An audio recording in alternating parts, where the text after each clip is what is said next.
Praise the lord. హల్లెలూయా. దేవునికి స్తోత్రం. ప్రభు పరిశుద్ధ గణనామానికి మహిమ కలుగును గాక. క్రీస్తునందు ప్రియులారా, దేవుడు తన మహాకృపను బట్టి మనకు నూతన ఉదయకాలపు వేళ పరిశుద్ధ ఆదివారపు దినమున 11వ మాసం చివరి పరిశుద్ధ దినములో ఇటు రీతిగా వేకుని ఆయన పాద సముఖములో ఉండి ఆయన నామాన్ని కనపరచడానికి, ఆరాధించడానికి ప్రభు ఇచ్చినటువంటి శ్రేష్టమైన అమూల్యమైన సమయమును బట్టి ప్రభు గణనామానికి మహిమ కలుగును గాక. విశ్వనందు ప్రియులైన దైవజనులు, స్నేహితులు, విశ్వాసులు, సహోదరి సహోదరులు, ఈ కార్యక్రమాన్ని వీక్షిస్తున్న ప్రియా దేవుని బిడ్డలందరికీ మన ప్రభువును రక్షకుడైన క్రీస్తు పరిశుద్ధ నామములో శుభములు, వందనాలు తెలియజేస్తున్నాను. మీరందరూ బాగున్నారు కదండి? చాలా సంతోషం. రండి, ఈ దినం కూడా మిమ్మల్ని ప్రేమతో ఆహ్వానిస్తున్నాను. అనుదిన అభివృద్ధి ఉదయకాలపు ధ్యానాలు అనేటువంటి ఈ ఆధ్యాత్మిక కార్యక్రమంలో నాతో పాటు పల్లె బాక్సులు కండి వాక్యాన్ని ధ్యానించి దైవాశీర్వాదాలు పొందండి. ఇందులో బైబిల్స్ ఉన్నాయా? తెరచి చూడండి. లేని పక్షాన చదివే మాట విని గ్రహించి వాక్య ధ్యానంలో పల్లె బాక్సులు కండి. నేటి దిన ధ్యాన వాక్యంగా యోహాను సువార్త 18వ అధ్యాయము 12వ వచనముల నుండి ఒక మాటను చదువుతూ ఉన్నాను. అంతటా సైనికులను, యూదుల బంట్రోతులను యేసును పట్టుకొని ఆయనను బంధించి మొదట అన్న యొద్దకు ఆయనను తీసుకొని పోయిరి. దేవుడు తన పరిశుద్ధ లేఖన మాటలు మన కొరకు దీవించుగాక. త్వరలో ఉంచుకొని ముసుకునండి, ప్రార్థన చేద్దాం. ప్రేమ కలిగిన మా తండ్రి స్తోత్రాలు. మనోహరుడ, మహాగణుడ, సర్వాధికారి, సమస్తానికి ఆధారమైన మా ప్రభువా మీకు వందనాలు. నీ కృపలో, నీ కాపుదలలో మమ్మను బలపరుచి 11వ మాసములో చివరి పరిశుద్ధ దినములో ఇటు రీతిగా వేక్కుని నీ పాద సన్నిధిలో నీ మాటలు ధ్యానించే కృపనిచ్చిన వందనాలు.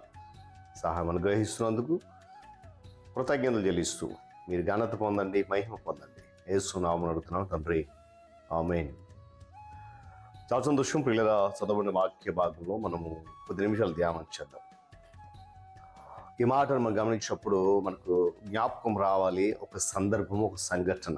ఏంటంటే యేసుక్రీస్తు ప్రభువు సిలువను ఎక్కడానికి లేక సిలువ వేయబడడానికి ఆసన్నమైనటువంటి సమయం.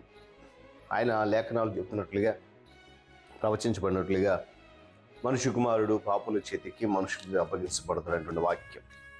ఈరోజు ఆయన మనం గమనించినప్పుడు ఈ వాక్యంలో చెప్తున్న మాట ఏంటంటే విచారణ కొరకు ప్రభు వారిని పట్టుకుని వెళ్ళిపోయారు. విచారణ గురించి విచారించాల్సిన పని లేదు. విషయాన్ని నిర్ధారించడానికే అది నిర్దేశించబడుతుంది. నేరాలు, గౌరవాలు మొదటి వాటి నిగ్గు తేల్చేవి న్యాయస్థానాలు. అంతేకాకుండా విచారణలో ఉన్నవారంతా కూడా నేరస్తులు కాదు. విచారణకు గురి కావడం కూడా నేరం కాదు. గమనించండి, భూమి మీద ఉన్నటువంటి నరులందరి వల్లనే లేక మనుషులందరిలాగే నజరేయుడును రక్షకుడైన యేసుక్రీస్తు ప్రభువారు కూడా శోధించబడ్డాడు, బాధించబడ్డాడు, శ్రమలు అనుభవించాడు, విమర్శించబడ్డాడు. గమనించి ఎంతటి వారికైనా కూడా ఈ శోధనలు, శ్రమలు తప్పవు.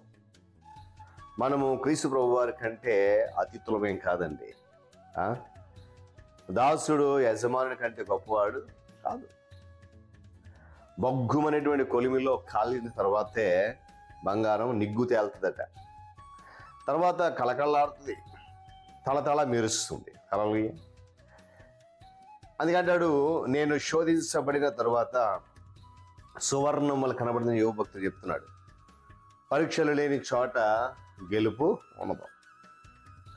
యేసుక్రీస్తు ప్రభు వారు పరీక్షించబడిన లేక విమర్శించబడిన స్థలాలను గమనిస్తే ఆయన 6 చోట్ల లేక 6 సార్లు విచారించబడ్డాడు.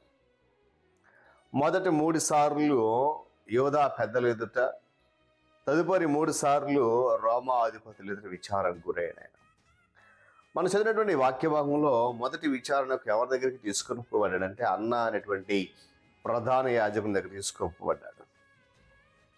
వాస్తవానికి అన్న అనేటువంటి వ్యక్తి అప్పటికి పదవి విరమణ చేసినటువంటి ప్రధాన యాజకుడు. రోమా అధికారులు అన్న స్థానంలో కైపను నియమించారు. అయినా కూడా ప్రధాన యాజకుని పని లేక పరిచర్య కొంతకాలానికి కాక ఆ జీవితాంత కాలం అని యూదులు భావించడం చేత అన్న ప్రధాన యాజక పదవులు లేకపోయినా కూడా ఆయనను ప్రధాన యాజకునిగానే యోధా ప్రజలు పరిగణించారు గనుక యేసు ప్రభు వారిని అతని యొద్దకు విమర్శించడానికి తీసుకొచ్చారు. గెత్సెమనే వనంలో ఆయనను పట్టుకున్న తర్వాత ప్రాథమిక విచారణ కొరకు ప్రధాన యాజకునైనటువంటి అన్న ఎదుటికి తీసుకొచ్చారు. వాస్తవానికి ఆయన ఏ నేరము చేయలేదు. బంధించి తీసుకురావాల్సినటువంటి బందిపోటు దొంగ కాదు ఆయన. బంధించబడిన వారి కట్లు విప్పడానికి వచ్చినటువంటి ప్రభు, రక్షకుడు ఆయన. కానీ అలాంటి ప్రభువును వీళ్ళు ఏం చేశారు? బంధించి విచారణకు నేరస్తుడిలాగా తీసుకు. ఈరోజు నీవు నేను కూడా దేవుని సన్నిధిలో దేవుని వాక్యం వింటూ కూడా నేరము చేయకుండా కూడా ఒకవేళ విచారణకు గురైతే నీ పరిస్థితి ఏంటి? యేసుక్రీస్తు ప్రభు వారి త్వరలో రానే ఉంటున్నాడు. ఆయన న్యాయ తీర్పరిగా సింహాసనం మీద ఉండబోతున్నాడు. అక్కడ నీవు నేను నేరస్తులుగా ఉండకూడదనేది ప్రభు వారి యొక్క సంకల్పం. అందుకొరకే తన కుమారుడిని ఈ లోకాన్ని పంపించి ఆయన పరిశుద్ధ రక్తం కార్చడం ద్వారా విమోచించాడు. మనము విమోచించబడడానికి విచారణకు గురయ్యాడు విమోచకుడు. దేవుని స్తోత్రం చెప్పండి. కాబట్టి మనం ఎవరికి జరగాల్సిన అవసరం లేదు. మనం నిజాయితీగా పరిశుద్ధత కలిగి, ప్రవర్తనలో మంచి స్థితి కలిగి, విశ్వాస యాత్రలు కొనసాగలిగి తప్పకుండా ఏ విచారణకు గురైనా నువ్వు భయపడాల్సిన అవసరము లేదు. దేవుడి మాటలు మన కొరకు దీవించుగా తలలోంచి కళ్ళు మూసుకుని ప్రార్థన చేద్దాం. ప్రేమ కలిగిన మా తండ్రి వందనాలు. మరొకసారి ఉదయకాల సమయంలో పరిశుద్ధ నీ పాద సముఖంలోనికి మమ్మల్ని నడిపించి నిశ్చితానుసారి నడిపిస్తూ బలపరుస్తూ అనేక సత్యాలు ఈ ఆధ్యాత్మిక కార్యక్రమం ద్వారా నీ బిడ్డలని మా అందరికి అందిస్తున్నాం. అనేక మంది విని బలపడుతున్నారు, ప్రోత్సహించబడుతున్నారు. వారింత బలపరిచి కేవలము నిన్ను బట్టి మాత్రం ఆనందించి కృప దయచేయండి. ఆయన నా బలము, నా జ్ఞానము, నా గొప్పతనం కాదు, నాకున్నటువంటి తలాంపు అంతకనే కాదు, కేవలం నీ తలంపే. అందరూ బట్టి నేను స్తుతిస్తున్నాను, గణపరుస్తూ ఆనందిస్తున్నాను. నీ బిడ్డలను బలపరచండి. ఈ కార్యక్రమం దీవించండి. ఘనత మీరు పొందండి. యేసునామమున అడుగుతున్నాను మా తండ్రి, ఆమేన్. త్రియేక దేవుని దీవెన, ఆయన సన్నిధి కాపుదల సదాకాలము మనందరికీ తోడేండి నడిపించును గాక. ఆమేన్.